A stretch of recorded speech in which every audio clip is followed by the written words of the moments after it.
Aloha Mai Kako. Sitting over there dreading that I'd have to follow Billy Lani. I was looking at her slides going, oh my God, are we following all of that? I hope so. But anyway, first of all, mahalo for having me here. Really appreciate it.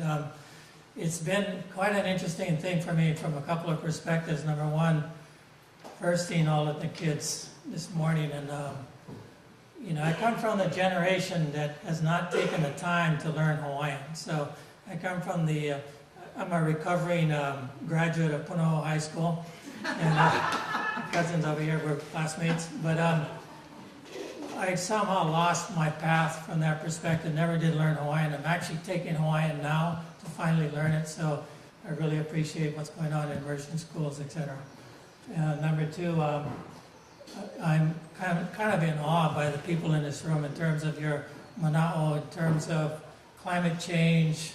When I first got into this industry 16 years ago, it was a bunch of tree huggers, and we're kind of like, we were the oddballs pushing solar. Nobody wanted it, but we thought it was the right thing to do. But, along came global warming with Al Gore, and then other things came about.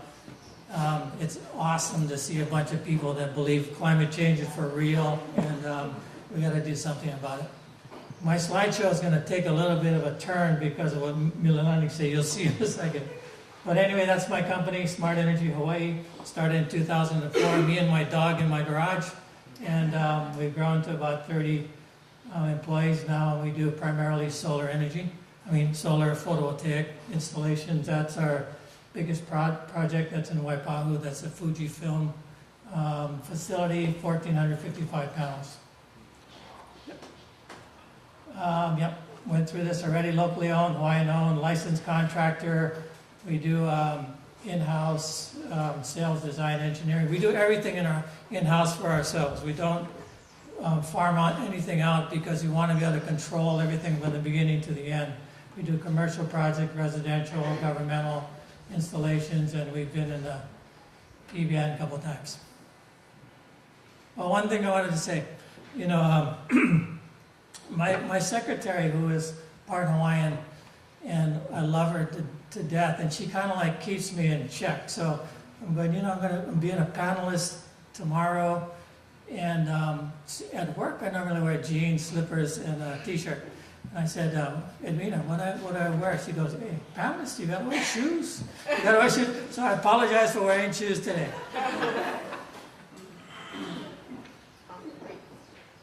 Okay, so Clean Energy Initiative. Now, I'm going to go through this because this is the one thing in terms of the policy that kind of guides us in the PV industry. Right or wrong, kind of like the overarching guide for us comes through this channel right here. And I'm not going to read this through because it's long and lengthy, and you guys pretty much know this story already, but it's having 70% clean energy by 2030. And it breaks down into our industry in a few slides forward. So this was a collaborative effort by by HECO, the state, and the consumer advocate. They signed off on it. There was a bunch of us guys in the industry that were in some of the working groups trying to advocate for certain things. Each one of the groups, unfortunately, were kind of like doing their own thing. And the solar hot water guys were pitching for this. The PV guys are pitching for this. Wind guys are pitching for this. And this is what came out of it. I'm not saying that I agree or don't disagree with this, but this is kind of like an overarching something to shoot for. So we want to become more independent and less resilient on other economies. We can achieve greater security or insecurity, as she was talking about. This will help us more economically eliminate the $6 billion, now $7 billion we send out of the state every year. And establish a new green economy sector which will counterbalance our reliance on tourism and the military. Our industry, particularly the PV industry, is like booming right now.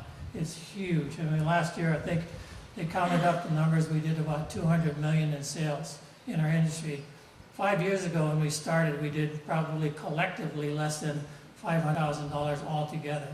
So it's growing like crazy, and the reasons are because there are tax credits involved, a high price of oil, fossil fuel energy, and there's plenty of community support, and people are now starting to get into the idea that they can be energy independent on their own home or on their own business. We can position ourselves as a worldwide leader. That's always the goal. And it's got statewide participation and support. Now, how it breaks down is like this. It identified 4 key sectors of the energy economy.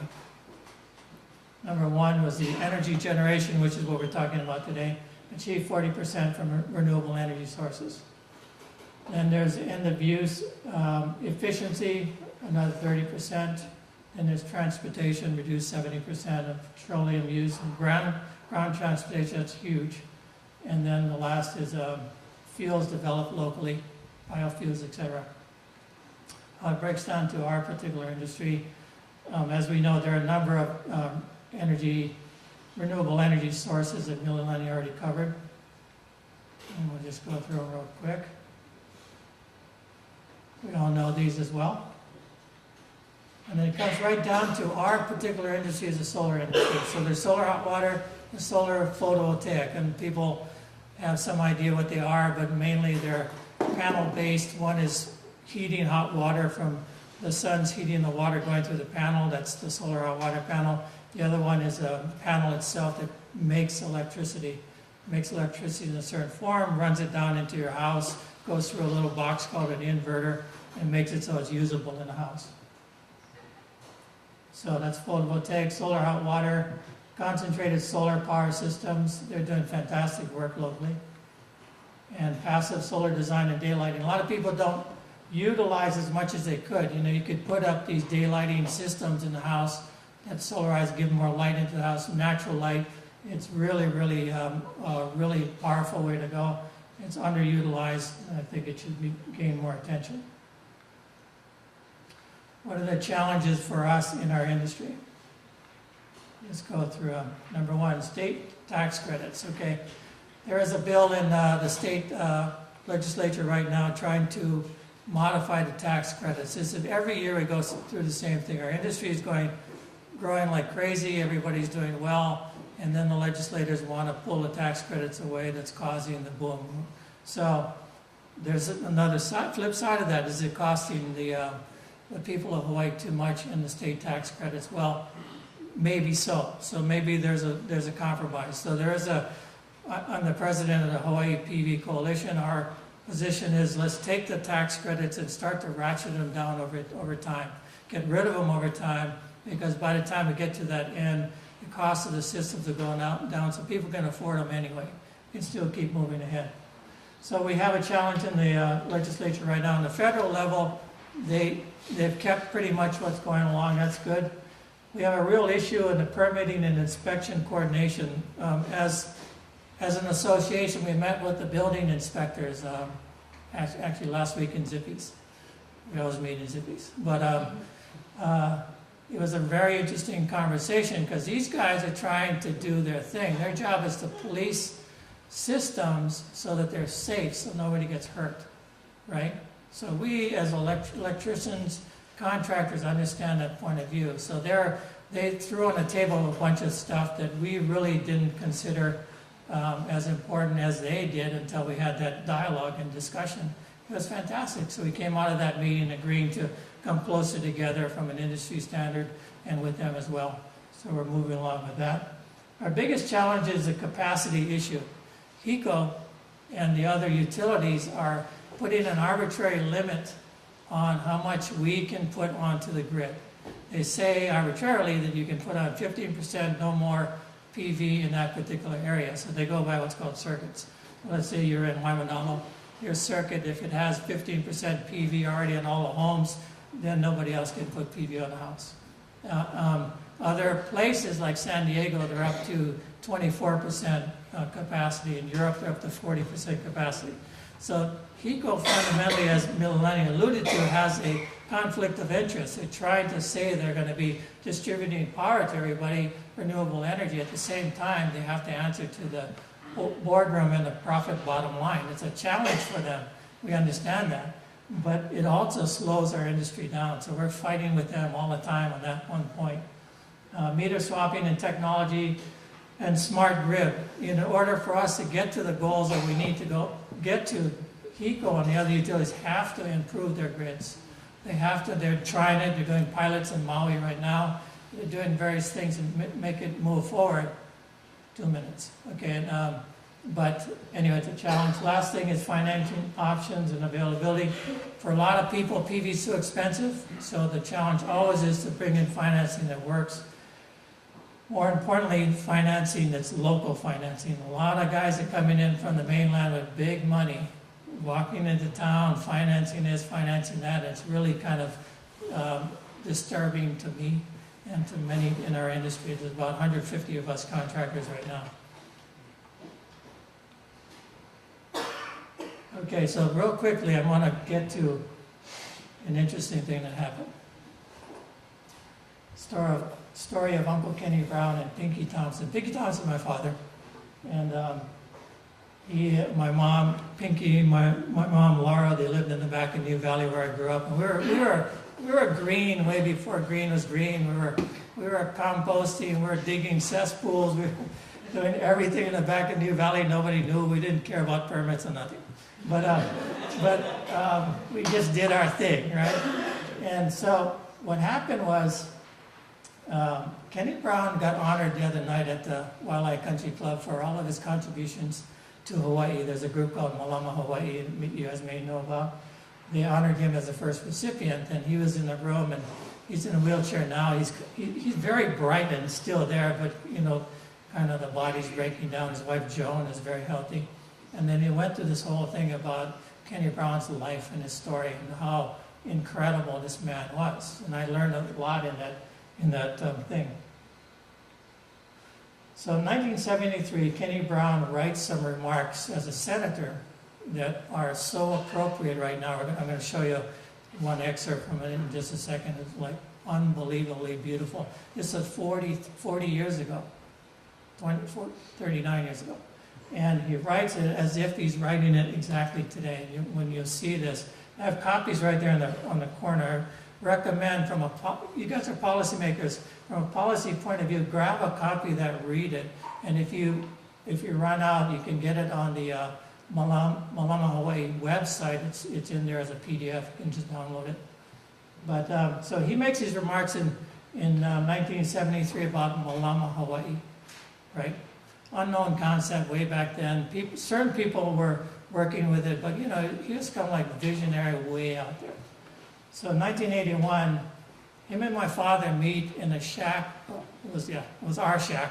He lived in a shack in the back of New Valley, and they sit down. They start to go over this visionary concept of what Hawaii should look like over time, and they formed the concept of an organization called Malama Hawaii, which is still in place. It's doing great work, and that's how this thing was put together. So fortunately for me, as a young person and a Hawaiian growing up in back of New Valley with incredible parents, I had a really terrific grounding in Hawaiian values and what it meant, because all I had to do was watch my parents, and they were kind of like our teachers. So that's how I grew up. But what you're going to see in a second, it really kind of resonates what they were talking about and what I'd like to just pass on to you guys. So they formed formation of Malama Hawaii. And the guiding principle is Malama Hawaii, Malama Honua. And here's a quick excerpt. I'm going to read this really quick, and then Paul, and then but I want you to get a feel for what he talked about. And then if you want copies, grab over there. Otherwise, go to their website. So this is like maybe 2/3 of the way through. Let's try to put it even more succinctly. All of man's acts in Hawaii must be dominated by the spirit of Malama. The Pukuia Albert Hawaiian Dictionary defines Malama thus: to take care of, care for, preserve, to keep or observe as a taboo, to conduct as a service, to serve, honor as God, care, preservation, support, fidelity, loyalty, custodian, caretaker. Because he knows so many ways to destroy his natural environment, man must now become its custodian and caretaker for his own sake. He must exercise Malama. because if he starts selling parts of his natural environment abroad for creature comforts, he will lose it all and be unable to survive here. If he uses up his landscapes, mountains, valley and vistas, or if he degrades his air and waters, he will destroy the beauty and hence the spirit of Hawaii, and in doing so, his own spirit. Malama is thus an imperative. It is applicable to our entire lives in Hawaii. It is applicable to all of our transactions with each other, to all of our transactions with the overseas world, all of our transactions between society and nature. Each of these transactions must meet the test of Malama at all times, without exception. So if you like that, read that over there. And I just wanted to say mahalo to all the participants. You guys are awesome. I'm learning a lot. And mahalo to the Center for Island Climate Adaptation and Policy. And malama pono.